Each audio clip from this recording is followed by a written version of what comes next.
Kalau akak nak guna memanas saja, tekan microwave. Dia punya default dekat 800. Lepas tu tekan start. 30 saat.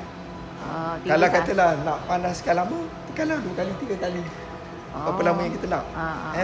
Okey, kalau katalah akan nak defrost. Nak defrost ikan dengan ayam semua. Okey, kat dalam ni dia ada nombor tau. 1, 2, 3, 4, 5. Katalah akan nak panaskan, nak defrost daging. Nombor 1. Katakan kita defrost nombor 1 ni, dia ada nombor 2, 3, 4, 5 kan. Nombor 1 ni daging.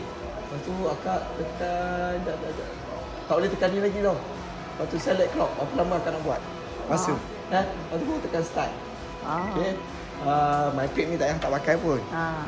Head steam ni pun pada saya tak pakai pun. Head steam ni pakai. Contohlah akak nak beli lemang. Lemang. Habis nak apa panggil? Kukus. Dia ada bagi kukus ni. Masuk dalam situ je lah. Letak air kat bawah. Lepas tu letaklah lemang. Nanti dia kukus. Pizza ke apa boleh kukus. Okay. Grill kat sini lah. Grill. Okay. Cara nak cuci.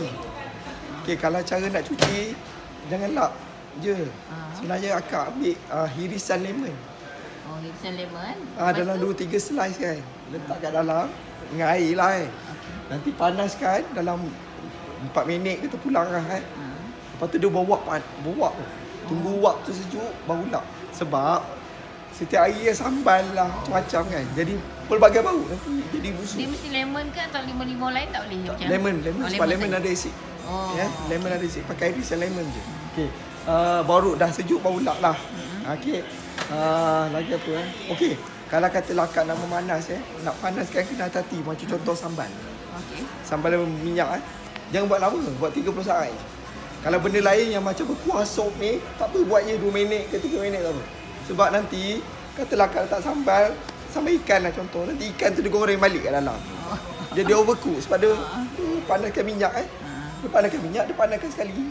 Benda tu kalau ikan bilis tu jangan lama sebab nanti karang lentur. Tu je, senang je. Nanti akak dah biasa makan dia, mudah. Tak sedap suara. Anak ni.